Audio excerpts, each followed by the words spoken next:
Hello दोस्तों, आज की वीडियो में आपको बहुत बहुत स्वागत है। दोस्तों आज की वीडियो में होने वाले हैं आधुनिक इतिहास से जुड़े हुए टॉप 50 क्वेश्चन। दोस्तों मैं अपनी वीडियो में सिर्फ वही क्वेश्चन कराता हूं जो पिछले एग्जाम में पूछे जा चुके हैं, तो ये सभी क्वेश्चन बहुत ही ज़्यादा महत्वपूर्ण होते हैं। इस वीडियो में भी दोस्तों भारत के आधुनिक इतिहास से जुड़े हुए वही क्वेश्चन रखे हैं जो कि पिछले एग्जाम में पूछे जा चुके हैं। दोस्तों अगर आपने अभी तक हमारे चैनल को सब्सक्राइब नहीं किया तो चैनल को सब्सक्राइब और वीडियो को लाइक ज़रूर कर दें ताकि आपको आने वाली वीडियो सभी मिलती रहें। इसी के साथ क्वेश्चन नंबर 1 देखते हैं दोस्तों। वास्को डी गामा कालीकट के समुद्री तट पर किस वर्ष पहुंचा था? वास्को डी गामा जो कालीकट के समुद्री तट पर पहुंचा था वो 1498 ईस्वी में पहुंचा था। ऑप्शन ए इसका राइट आंसर हो जाएगा। क्वेश्चन नंबर 2, कोचीन के दुर्ग का प्रथम पुर्तगाली गवर्नर कौन था? कोचीन के दुर्ग का प्रथम पुर्तगाली गवर्नर जो था वो दुआर्टे पाचेज था। ऑप्शन ए इसका राइट आंसर हो जाएगा। क्वेश्चन नंबर 3, भारत में पुर्तगाली बस्तियों का वायसराय बनकर कौन आया था? इसका राइट आंसर ऑप्शन सी हो जाएगा दोस्तों, डी अल्मीडा। पुर्तगाली बस्तियों का वायसराय बनकर जो आया था वो डी अल्मीडा था। क्वेश्चन नंबर 4, भारत में पुर्तगाली शक्ति का वास्तविक संस्थापक कौन था? भारत में पुर्तगाली शक्ति का जो वास्तविक संस्थापक माना जाता है वो अल्बुकर्क माना जाता है। ऑप्शन ए इसका राइट आंसर हो जाएगा। जो भारत में सबसे पहला आक्रमण हुआ था वो भी पुर्तगालियों द्वारा हुआ था। जो अंग्रेजों के काल की बात कर रहा हूँ मैं, इससे पहले तो बहुत हुए हैं। ईरानी हुआ है, यवनों का आक्रमण भी हुआ है, लेकिन जो अंग्रेजों के टाइम में हुआ था वो अंग्रेजों से पहले पुर्तगालों ने किया था। भारत में पहली बार जो आक्रमण करा था वो पुर्तगालों ने किया था। और दोस्तों भारत की खोज करने वाला जो इसे कहा जाता है वास्को डी गामा, वो भी पुर्तगाली था, पुर्तगाल का रहने वाला था वो भी, और वो 1498 ईस्वी में भारत आया था।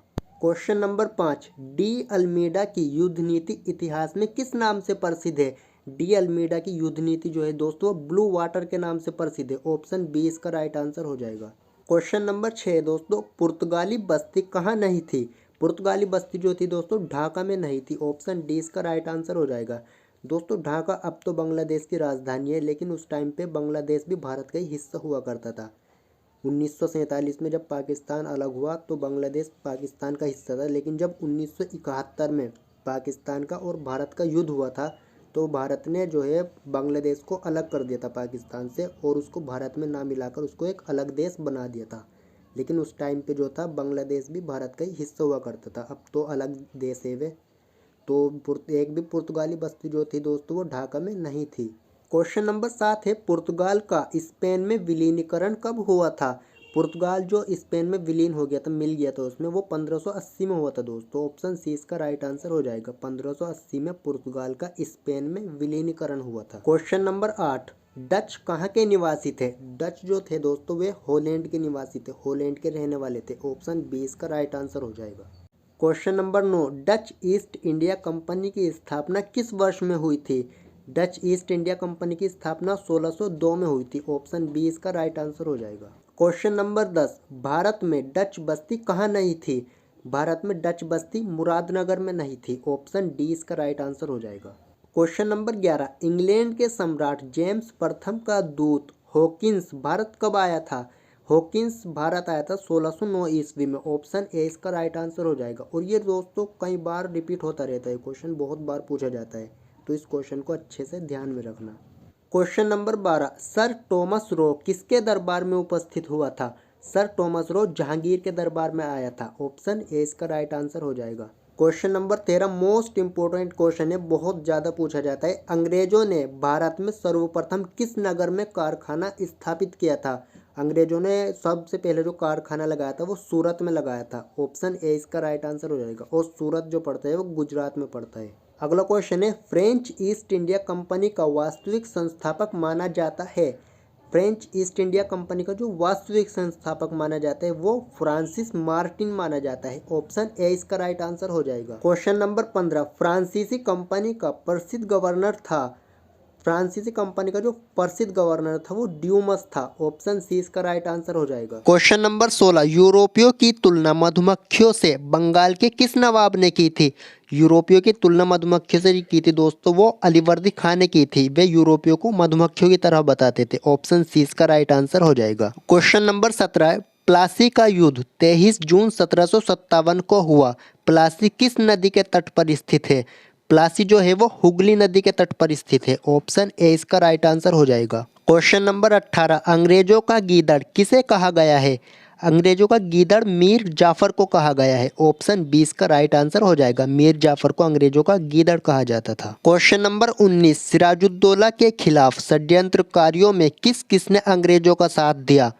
इसका राइट आंसर ऑप्शन ए हो जाएगा। साहूकार जगत सेठ, मीर जाफर, अमीन चंद्र और दुर्लभ राय, इन सभी ने जो है सिराजुद्दौला के खिलाफ अंग्रेजों का साथ दिया था। क्वेश्चन नंबर 20, अलीवर्दी खां का उत्तराधिकारी कौन था? अलीवर्दी खां का उत्तराधिकारी नवाब सिराजुद्दौला था। ऑप्शन ए इसका राइट आंसर हो जाएगा। क्वेश्चन नंबर 21, बक्सर का युद्ध किस वर्ष हुआ था? बक्सर का युद्ध 1764 ईस्वी में हुआ था। ऑप्शन ए इसका राइट आंसर हो जाएगा। क्वेश्चन नंबर 22, मीर कासिम का प्रधानमंत्री किसे नियुक्त किया गया था? मीर कासिम का प्रधानमंत्री नंद कुमार को बनाया गया था। ऑप्शन ए इसका राइट आंसर हो जाएगा।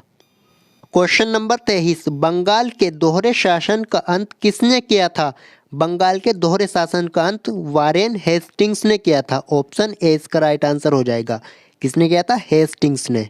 क्वेश्चन नंबर 24, वारेन हेस्टिंग्स ने सन 1781 में किस नगर को राजधानी बनाया था? वारेन हेस्टिंग्स ने सन 1781 में कोलकाता को अपनी राजधानी बनाया था। ऑप्शन सी इसका राइट आंसर हो जाएगा।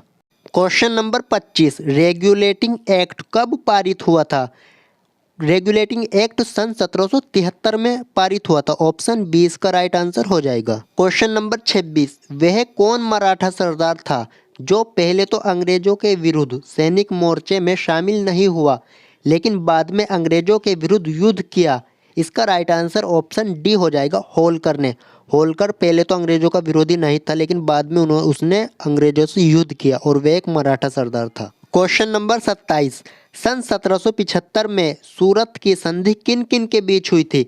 सन 1775 में सूरत की संधि रघुनाथ राव तथा अंग्रेजों के बीच हुई थी। ऑप्शन सी इसका राइट आंसर हो जाएगा। क्वेश्चन नंबर 28, प्रथम आंग्ल मराठा युद्ध की समाप्ति किस संधि के साथ हुई थी?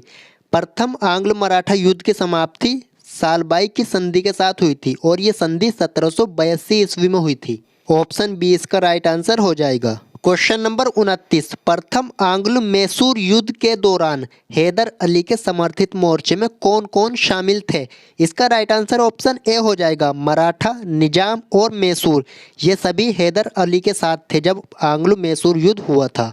क्वेश्चन नंबर 30, 3 जून की योजना किस नाम से जानी जाती है? 3 जून की योजना माउंट बेटन योजना के नाम से जानी जाती है। ऑप्शन 20 का राइट आंसर हो जाएगा। क्वेश्चन नंबर 31, भारत के अंतिम गवर्नर जनरल कौन थे? भारत के अंतिम गवर्नर जनरल राजगोपालाचारी थे। ऑप्शन सी इसका राइट आंसर हो जाएगा। Question number 32, Mountbatten plan किससे संबंधित है?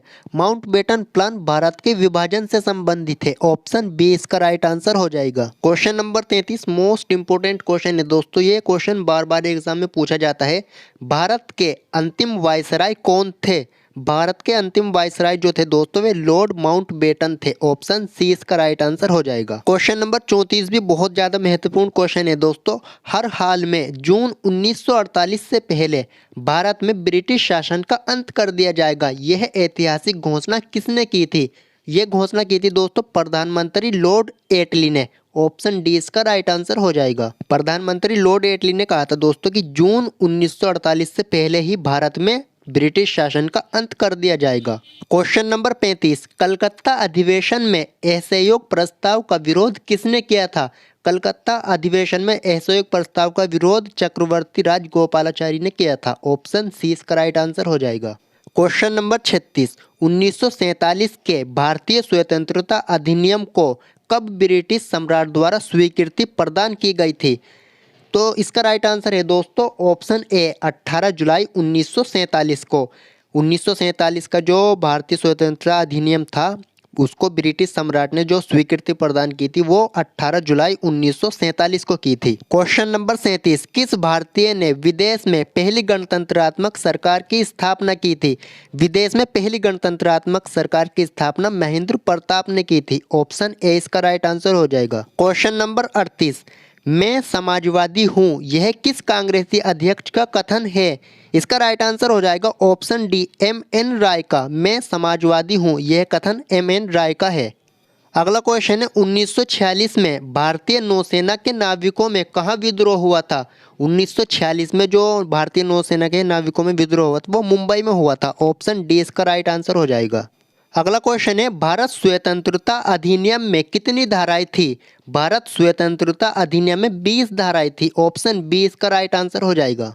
क्वेश्चन नंबर 41 भारत में संविधान की रचना करने वाली संविधान सभा कब गठित की गई थी। संविधान की रचना करने वाली जो सभा गठित की गई थी वो 1946 में की गई थी। ऑप्शन बी इसका राइट आंसर हो जाएगा। क्वेश्चन नंबर 42 भारत कब स्वतंत्र हुआ।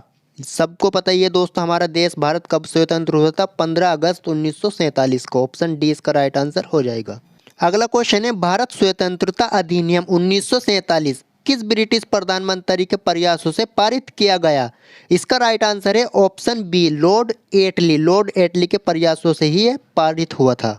अगला क्वेश्चन है दिल्ली चलो का नारा किसने दिया था। दिल्ली चलो का नारा सुभाष चंद्र बोस ने दिया था। इसका राइट आंसर ऑप्शन बी हो जाएगा। क्वेश्चन नंबर 45 है कॉर्नवालिस कोड क्या था। कॉर्नवालिस कोड कानूनों का संग्रह था। ऑप्शन ए इसका राइट आंसर हो जाएगा। क्वेश्चन नंबर 46 है इस्तमरारी बंदोबस्त किससे संबंधित था।